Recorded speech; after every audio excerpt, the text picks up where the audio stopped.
Democrat Phil Murphy locked in tight New Jersey governor's race with 84% of the vote in. Murphy was tied with Republican Jack Ciattarelli.Murphy's campaign acknowledges it's been a tougher evening than they had expected, but they maintain that they will pull it out in the end, believing that the outstanding votes will break for them, a Murphy advisor said. Registered Democrats outnumber registered Republicans by more than 1 million in New Jersey, though voters there have shown a willingness to support moderate GOP candidates, like two-term former governors Christie Todd Whitman and, before Murphy's 2017 election, Chris Christie. Like in Virginia, New Jersey Democrats and the Murphy campaign have consistently tied the Republican nominee to Trump, who remains deeply unpopular in New Jersey. The complicating factor, though, is that Biden's approval in the state has sunk over the past few months.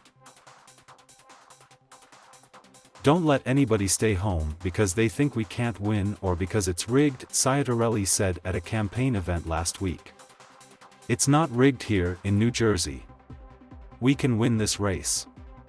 Ciattarelli did not name Trump, but the remark underscored the headwinds created by the former president's lies about the 2020 election and the awkward dance being attempted by more traditional Republican candidates attempting to keep Trump diehards on board and get them to the polls, without alienating suburban swing voters turned off by Trump's behavior and rhetoric. At their second debate, in mid-October, a moderator pressed Ciattarelli over his view of Trump and whether he would accept the former president's support and campaign alongside him.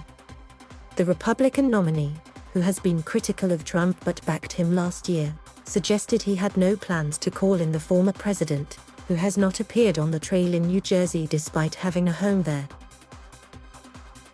"I go out there and campaign on my own," Ciattarelli responded.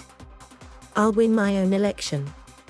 Murphy, a former Goldman Sachs executive and ambassador to Germany who previously served as the Democratic National Committee's finance chair, has taken the opposite tack, stumping alongside a who's who of national Democratic heavyweights. Biden, former President Barack Obama and independent Senator Bernie Sanders of Vermont, who rallied for the governor at Rutgers University, have all headlined events for him.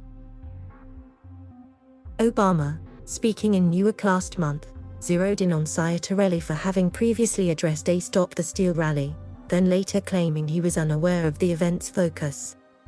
Apparently Phil's opponent says, well, he didn't know it was a rally to overturn the results of the last election. "Brother, come on," Obama said. "When you are standing in front of a sign that says Stop the Steal, and there's a guy in the crowd waving a Confederate flag, you know this isn't a neighborhood barbecue." In a pair of debates, Murphy also hammered Ciattarelli over the Republicans' opposition to mask and vaccine mandates, arguing that the measures have been crucial in combating the Delta variant surge that ravaged a number of GOP-led states. "For folks to ignore that, disregard that playbook, is putting lives needlessly at risk," Murphy said during their second meeting. Ciattarelli's insistence that decisions over masks and vaccines should be a matter of personal choice, he added, feels like an answer you'd see in a debate in Texas or Florida. Murphy has also sought to spotlight concerns over the fate of abortion rights, which are under siege in GOP-led states and could be dealt a devastating blow at the Supreme Court, where the constitutional right to an abortion could soon face an existential test. Both candidates support abortion rights, a policy position that puts Ciattarelli at odds with the national GOP.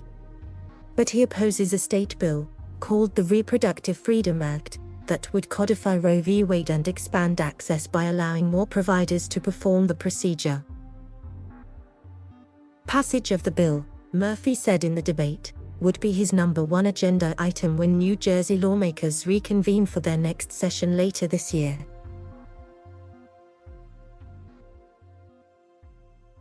Thank you for watching. Please subscribe,